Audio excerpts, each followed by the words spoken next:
السلام علیکم ورحمۃ اللہ وبرکاتہ۔ الحمد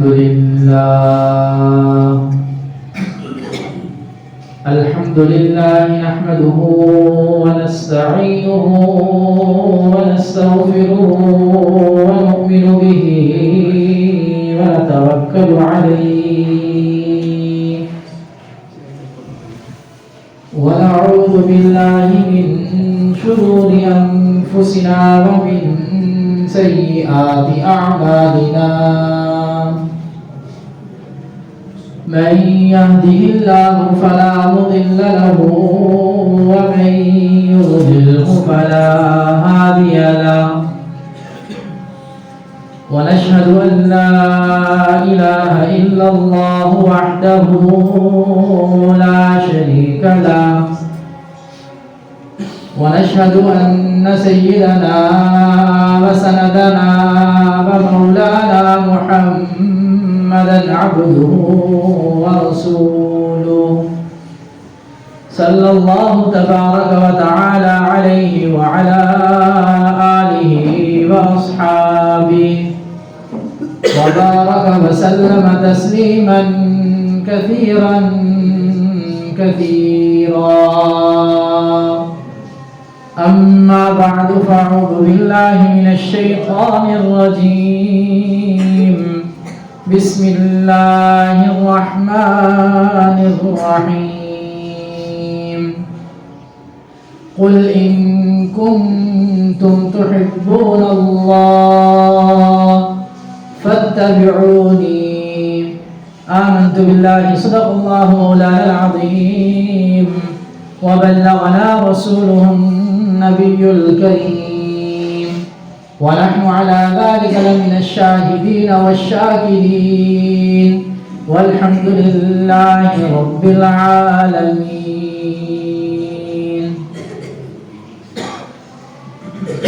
تمام تعریفیں رب کائنات کے لیے جس نے اس کارخانے عالم کو وجود بخشا. درود و سلام جناب نبی کریم صلی اللہ علیہ وسلم پر،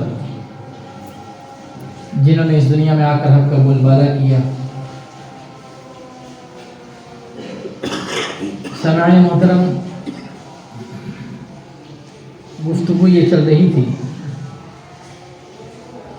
کہ صحابہ کرام رضوان اللہ تعالیٰ علیہ اجمعین کی ساری زندگی اس بات کے اوپر دلیل ہے کہ سارے کے سارے صحابہ جناب نبی کریم صلی اللہ علیہ وسلم کی محبت میں غرق تھے، آپ کے عشق میں ڈوبے ہوئے تھے، اور ان کی ساری زندگی اس بات کے اوپر دلیل ہے. جتنے بھی صحابہ ہیں حضرت ابوبکر صدیق رضی اللہ تعالیٰ عنہ سے لے کر آخری صحابی تک، سارے کے سارے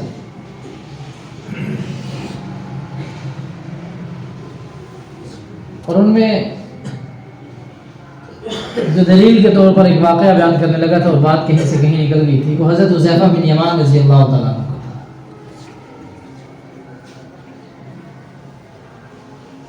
حضرت حذیفہ بن یمان رضی اللہ تعالیٰ عنہ مشہور صحابی ہیں، جناب نبی کریم صلی اللہ علیہ وسلم کے رازدار ہیں.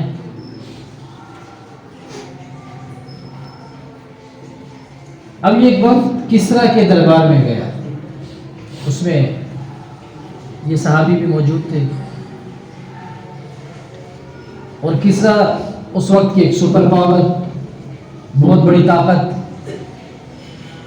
شان و شوکت، جاہ و جلال، وقت کے تقاضوں کے مطابق رہن سہن اور بہت بڑا پروٹوکول. ان کے مذاکرات چل رہے تھے، مذاکرات کے دوران کھانا لگ گیا، ساتھ ساتھ کھانا بھی لگا دیا، بھی کھانا بھی کھا لیا.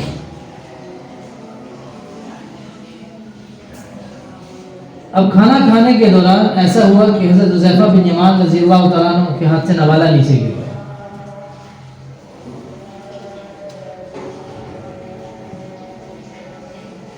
آپ علیہ الصلوۃ والسلام کی تعلیمات میں سے یہ ہے کہ جب کھانا کھاتے ہوئے کوئی نوالا گر جائے، کوئی چیز کھاتے ہوئے نیچے گر جائے اور اس کو صاف کر کے کھایا جا سکتا ہو تو اس کو کھا لینا چاہیے۔ اگر وہ اس قابل ہے کہ اس کو صاف کیا جا سکتا ہے، صاف کرنے کے بعد استعمال ہو سکتا ہے، تو پھر اسے پھینکنا نہیں چاہیے بلکہ صاف کر کے اس کو کھا لینا چاہیے۔ ہاں اگر اس قابل ہے کہ وہ صاف نہیں کیا جا سکتا، وہ قابل استعمال نہیں رہا، تو پھر اسے کسی مناسب جگہ پر رکھ دینا چاہیے، لیکن ایسے کھانا ضائع نہیں کرنا چاہیے کہ وہ قابل استعمال بھی ہے، کھایا بھی جا سکتا ہے، اس کے باوجود پھینک دیا جائے کہ نہیں بس وہ نیچے گر گیا، اب وہ استعمال نہیں کیا جا سکتا۔ اب یہ حضرت حذیفہ بن یمان رضی اللہ تعالیٰ عنہ جھکے نوالا اٹھانے کے لیے، ایک صحابی ساتھ بیٹھے تھے، انہوں نے کونی ماری، یہ جھکے نوالا اٹھانے کے لیے ساتھ کونی ماری کہ کیا کر رہے ہیں آپ؟ کبھی کیا ہوا؟ نوالا اٹھا رہا ہوں، نیچے گر گیا ہے۔ بھئی آپ کسریٰ کے دربار میں بیٹھے ہیں اور یہ اتنی بڑی سلطنت ہے، آپ مذاکرات کے لیے آئے ہیں، ایک نوالے کے نیچے گر گیا، اس کو چھوڑ دیں۔ اور اس موقع پہ جب مذاکرات ہو رہے ہیں، ہم ان کے دربار میں بیٹھے ہوئے ہیں، ہماری ایک حیثیت ہے، مذاکراتی وقت میں ممبر ہیں، اس کے ٹیم کے ممبر ہیں، اور یہ حرکت نوالا گرنے پہ آپ اٹھا رہے ہیں، یہ کیا سمجھیں گے کہ محمد کے جو غلام ہیں کوئی بھوکے ننگے ہیں؟ ایک نوالا گر گیا، ڈھیر کھانا لگا ہوا ہے،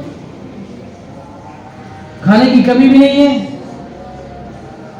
تو یہ کیا سمجھیں گے کہ آپ نیچے سے نوالا اٹھا کے کھا رہے ہیں؟ کیا اثر جائے گا، کیا تاثر جائے گا؟ ہم انہیں کیا پیغام دیں گے؟ لہٰذا اس کو چھوڑ دیں، پڑھا رہے ہیں، نہ اٹھائیں اسے، ابھی نہ اٹھائیں، بعد میں دیکھا جائے گا، بعد میں اٹھا دیجیے گا۔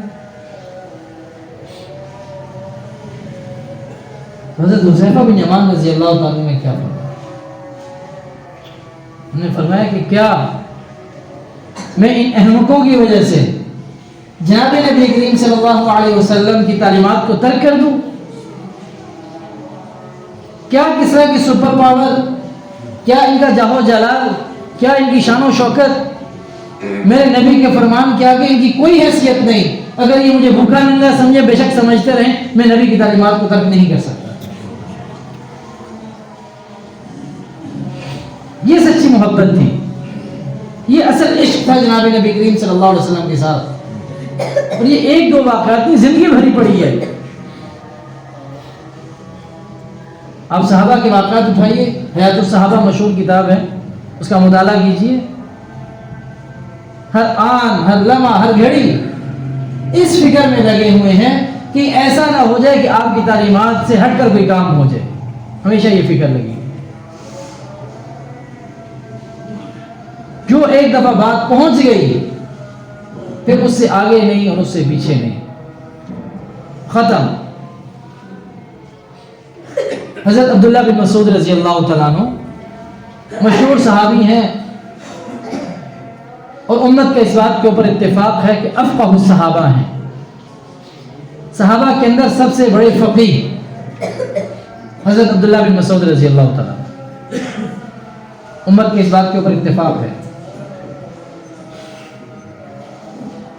اور فقیہ وہ ہوتا ہے کہ جو قرآن اور حدیث سے مسائل کو اخذ کرتا ہے،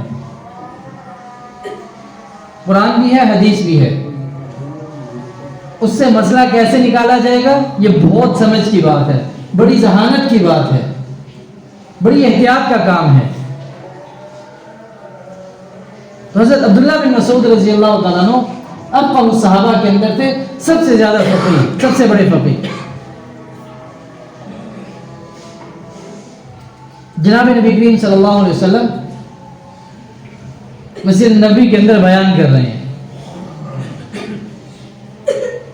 ہمارے ہاں جیسے کھلی جگہ کے اوپر کوئی آدمی بیان کر رہا ہو، خطاب کر رہا ہو، تو قریب والے تو بیٹھ جائیں گے، جہاں سے نظر نہیں آ رہا ہوگا وہاں سے لوگ کھڑے ہونا شروع ہو جائیں گے دائیں بائیں۔ تو مجلس کے آداب میں سے ہے کہ جب کوئی انسان بات کر رہا ہو تو پھر اگر بیٹھ کے بات سننے کی تو پھر سارے بیٹھ کے بات سنیں، پھر کھڑے نہ ہوں۔ تو دائیں بائیں جو لوگ کھڑے ہو جاتے ہیں اس سے بدمزگی پیدا ہوتی ہے، نظم برقرار نہیں رہ پاتا۔ تو آپ علیہ الصلوۃ والسلام مسجد نبوی کے اندر بیان کر رہے ہیں، اور بیان کے دوران یہ ہوا کہ جب لوگوں کو دیکھا کہ دائیں بائیں کھڑے ہوئے ہیں سارے، تو آپ علیہ الصلوۃ والسلام نے فرمایا کہ بیٹھ جاؤ۔ اب ہر عقل مند شخص یہی سمجھے گا کہ انہی لوگوں سے کہا جا رہا ہے جو دائیں بائیں کھڑے ہیں، انہی سے کہا جا رہا ہے کہ بیٹھ جاؤ، کیونکہ مجلس کے اندر یہ موجود ہے، کسی نہ کسی درجے میں بدمزگی ہو رہی ہے، تو بجائے اس کے کہ کھڑے ہو کے بات سن رہے ہیں، آپ علیہ الصلوۃ والسلام نے مسجد کے آداب سکھاتے ہوئے فرمایا کہ بھی بیٹھ جائیں، تشریف رکھیں، بیٹھ کے بات سنیں۔ حضرت عبداللہ بن مسعود رضی اللہ تعالیٰ عنہ ذرا تاخیر سے پہنچے تھے، راستے میں آ رہے تھے، کان میں آواز پڑ گئی کہ بیٹھ جاؤ۔ آپ علیہ الصلوۃ والسلام کی جو بات کان میں پڑی، جو آواز انہوں نے سنی، وہ یہی سنی کہ بیٹھ جاؤ۔ حضرت عبداللہ بن مسعود رضی اللہ تعالیٰ عنہ وہیں بیٹھ گئے راستے میں۔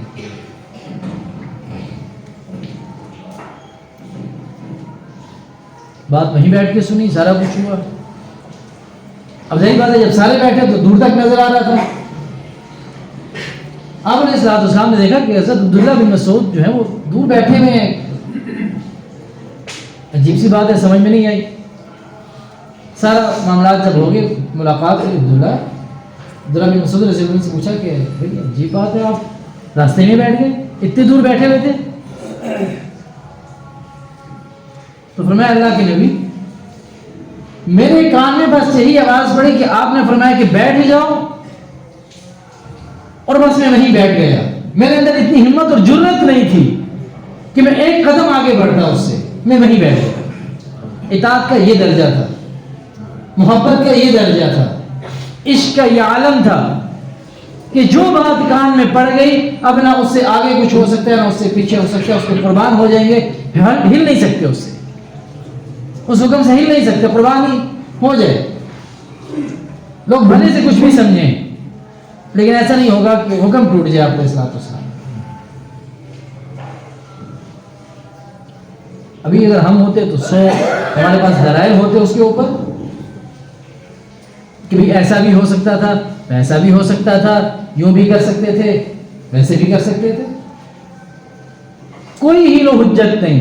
صحابہ کی پوری زندگی دیکھیں، کوئی حکم آیا ہو اور صحابی نے اس کی حکمت پوچھی ہو، کوئی آپ علیہ الصلوۃ والسلام نے حکم دیا ہو کہ بھئی یہ کر جاؤ، تو صحابی نے پوچھا اللہ کے نبی اس میں حکمت کیا ہے؟ پوری زندگی بڑے سے بڑے عالم مفتی سے پوچھ لیں کہ بھئی ہمیں یہ بتا دیجئے آپ علیہ الصلوۃ والسلام نے کوئی حکم جاری کیا ہو، صحابی نے اس کی حکمت پوچھی ہو، بغیر عمل کی حکمت پوچھتی ہو کہ بھئی عمل تو ہم کر لیں گے لیکن ہمیں پہلے حکمت بتا دیجئے، حکمت کیا ہے اس حکم کی۔ وہ ایک امام بخاری نہیں غالباً ابو سینا ان کے بارے میں آتا ہے، اللہ نے بڑا علم عطا کیا تھا، بڑی حکمت عطا کی تھی، علم کے اپنے دور کے بادشاہ۔ شاگرد نے کہا کہ بھئی حضرت آپ ایسا کریں کہ اللہ نے اتنا علم دیا ہے، اتنی مقبولیت آپ کو دی ہے، اتنا کچھ عطا کیا ہے آپ کو، آپ نبوت کا دعویٰ کیوں نہیں کر لیتے؟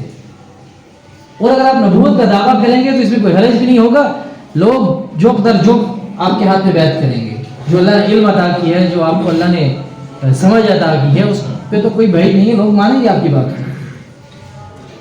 میں غالباً ابو سینا کا واقعہ ہے، ہو سکتا ہے کوئی اور اس میں ہو، لیکن غالب گمان یہ کہ نہیں کا واقعہ ہے۔ وہ خاموش ہو گئے، جواب نہیں دیا، اپنے شاگرد کو کچھ نہیں کہا۔ ایک عرصہ گزرا، کسی دوسری جگہ پہ سفر کے لیے جانا ہوا، شاگرد سے کہا بھی تیار ہو چلیں سفر کے لیے؟ بالکل تیار، چلیں سفر کے لیے۔ چل پڑے دونوں۔ اب وہاں پہنچے، سخت سردی، شدید سردی پڑ رہی ہے، صبح کا وقت ہوا تو استاد نے شاگرد سے کہا بھی دیکھو صبح کا وقت ہے تو میری خواہش ہو رہی ہے کہ میں تہجد پڑھ لوں. تو اس نے کہا بھائی دیکھیں استاد محترم، بات یہ ہے کہ بہت سخت سردی پڑ رہی ہے، پانی بھی ٹھنڈا ہے، اور دیکھیں تہجد پڑھنا نفل ہے، کوئی فرض واجب تو ہے نہیں، اور پھر ہم مسافر ہیں، مسافر کے لیے تو فرض میں بھی گنجائش ہے، یہ تو پھر تہجد ہے، اگر چھوڑ دیا جائے تو کوئی حرج کی بات نہیں ہے، بڑی سردی ہے. استاد محترم خاموش ہو گئے. ٹھیک ہے. تھوڑی دیر گزری تو اذان کی آواز آئی، جہاں پہ تہجد کی اذان ہوتی ہے وہاں پہ اذان کی پھر آواز آئی. تو استاد نے پھر شاگرد سے کہا دیکھو اس وقت تم نے میرے سے کہا تھا نا کہ نبوت کا دعویٰ کر لو، میں نے تمہیں کوئی جواب نہیں دیا تھا، یہ اس کا جواب ہے کہ اگر میں دعویٰ کرتا تو میرے ابو بکر تو تم ہوتے، کیونکہ مشورہ تم نے دیا تھا، سب سے پہلے تم ایمان لے کر آتے، تو میرے ابو بکر تم ہوتے اور میری ہر بات کے اوپر تم 100 حجتیں کرتے کہ ابھی فرض تو نہیں ہے، اور پھر ٹھنڈا پانی ہے، اور ہم مسافر ہیں. ایک بات تم نے کی، تم نے 100 حجتیں کی.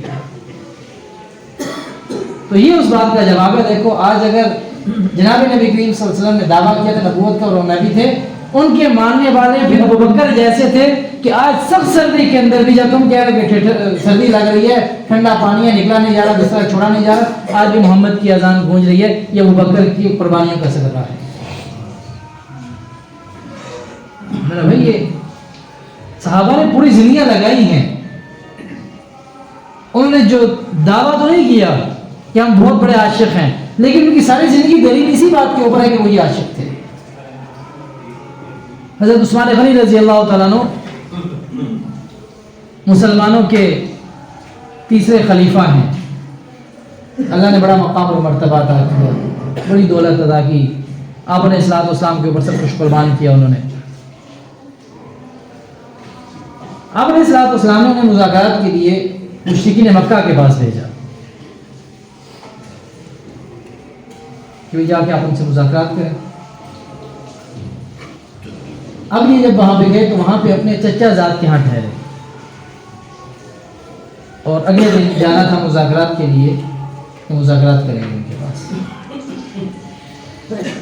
اب حضرت عثمان رضی اللہ تعالیٰ عنہ صبح جب تیار ہوئے اور اس سے کہا چلتے ہیں مذاکرات کر کے آتے ہیں ان سے. آپ علیہ السلام نے مجھے مقرر کیا ہے، میں جاؤں گا مذاکرات کروں گا. انہوں نے دیکھا تو انہوں نے کہا بھئی یہ ایسا ہے کہ ہمارے ہاں بڑا معزز اس شخص کو سمجھا جاتا ہے کہ اس کو شلوار ہی لے لیں کہ جس کی شلوار ٹخنوں سے بہت نیچے ہوتی ہے، تو بڑا معزز سمجھا جاتا ہے. اور یہ بات یاد رکھیے گا کہ یہ معزز مشرکین مکہ اور کفار مکہ کے ہاں وہ معزز سمجھا جاتا ہے. یہ بات تھوڑا سا یہ پوائنٹ ہے، اس کو تھوڑا سا نوٹ کریے گا. میں کچھ کہوں گا نہیں، آپ خود سمجھیں اس بات کو کہ جس کی شلوار ٹخنوں سے جتنی نیچے ہوتی تھی وہ مشرکین مکہ کے ہاں اتنا معزز ہوتا تھا. نے کہا جی ہمارے یہاں تو وہ لوگ بڑے معزز سمجھے جاتے ہیں، اور یہ اتنے بڑے بڑے سرداروں کے پاس آپ ملاقات کرنے جا رہے ہیں. اور دوسری بات انہوں نے کیا کہی، ایک تو یہ کہی کہ شلوار جس کی ٹخنوں سے جتنی نیچے ہوگی مشرکین مکہ کے یہاں وہ اتنا معزز ہوگا. اور دوسری بات یہ کہی کہ جس کی شلوار ٹخنوں سے جتنی اوپر ہوتی ہے وہ ہمارے ہاں اتنا بے وقوف اور احمق سمجھا جاتا ہے. مشرکین مکہ کے ہاں، دوبارہ بات کروں، مشرکین مکہ کے ہاں ایسا تھا، کفار کے ہاں ایسا تھا. ان کی نظر میں معزز وہ ہے کہ جس کے ٹخنے چھپے ہوئے ہوں گے، اور ان کی نظر میں بے وقوف وہ ہے کہ جس کے ٹخنے ننگے ہوں گے، جس کی شلوار جتنی اونچی وہ اتنا بڑا بے وقوف. حالانکہ جناب نبی کریم صلی اللہ علیہ وسلم کا فرمان کیا ہے، ٹخنوں کا جو حصہ شلوار کے نیچے ہوگا وہ کیا ہوگا جی، جہنم میں جائے گا. آپ علیہ الصلوۃ والسلام کی تعلیمات کے اوپر جو بندہ عمل کر رہا ہے ان کے یہاں وہ بے وقوف تھا.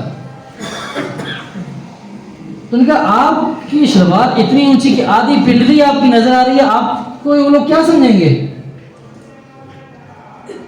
وہ ہم سے کیسے مذاکرات کریں گے، کیونکہ ان کے ہاں تو ایسا بندہ بے وقوف ہوتا ہے جس کے ٹخنے ننگے ہوتے ہیں، جس کی شلوار اونچی ہوتی ہے، وہ تو بے وقوف ہوتا ہے. تو وہ کیسے آپ کے ساتھ مذاکرات کریں گے.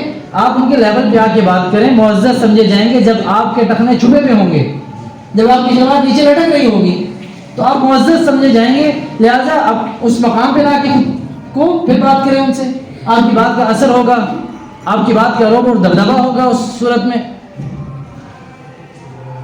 تو دیکھیں پھر وہی بات ہے کہ آپ علیہ السلام کے جو خلافات تھے نا، جو صحابہ تھے، وہ حقیقی معنوں میں اس بات کے حقدار تھے کہ اللہ ان سے دنیا کے اندر ہی وعدہ کرتا کہ رضی اللہ عنہم ورضوا عنہ.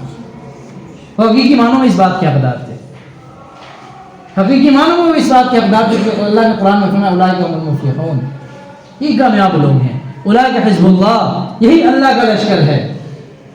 یہ حقیقی معنوں میں اس بات کے حقدار تھے کہ یہ باتیں ان کے لیے کہی جاتی. حضرت عثمان رضی اللہ عنہ نے فرمایا بھائی دیکھو، یہ تمہاری حکمتیں، تمہاری مصلحتیں تمہیں مبارک ہوں، یہ تمہاری عقل مندی اور تمہاری بیوقوفی کا معیار تمہیں مبارک ہو. میں نے اپنی ساری زندگی میں جناب نبی کریم صلی اللہ علیہ وسلم کو کبھی اس حالت میں نہیں دیکھا کہ ان کے شلوار ٹخنوں سے نیچے ہو. لہٰذا میں اس بات پر کمپرومائز کرنے کے لیے تیار نہیں ہوں. مذاکرات کرنے ہیں تو اسی حالت میں کرنے پڑیں گے، بات کرنی ہے تو اسی حالت میں کرنی پڑے گی. بات مانتے ہیں تو مانے، نہیں مانتے تو ہمیں مذاکرات کی ضرورت نہیں ہے، ہم مذاکرات نہیں کریں گے. ایک چھوٹی سی سنت جناب نبی کریم صلی اللہ علیہ وسلم کی، حضرت عثمان رضی اللہ تعالیٰ نے اس کے اوپر سٹینڈ لیا.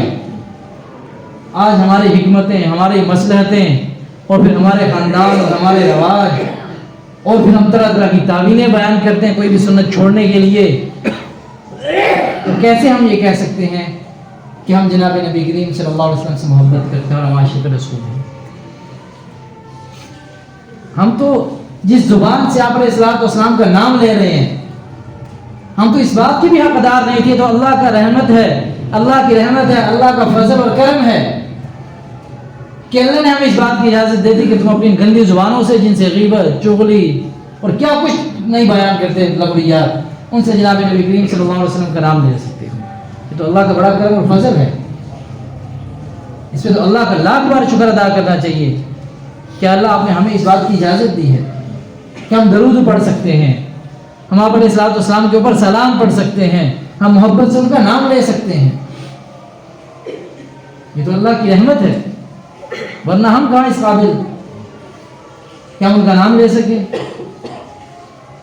تو بہرحال جب دعویٰ کیا جاتا ہے، بات ساری ہے کہ جب دعویٰ کیا جاتا ہے محبت کا تو اس کے لیے دلیل کی ضرورت ہوتی ہے.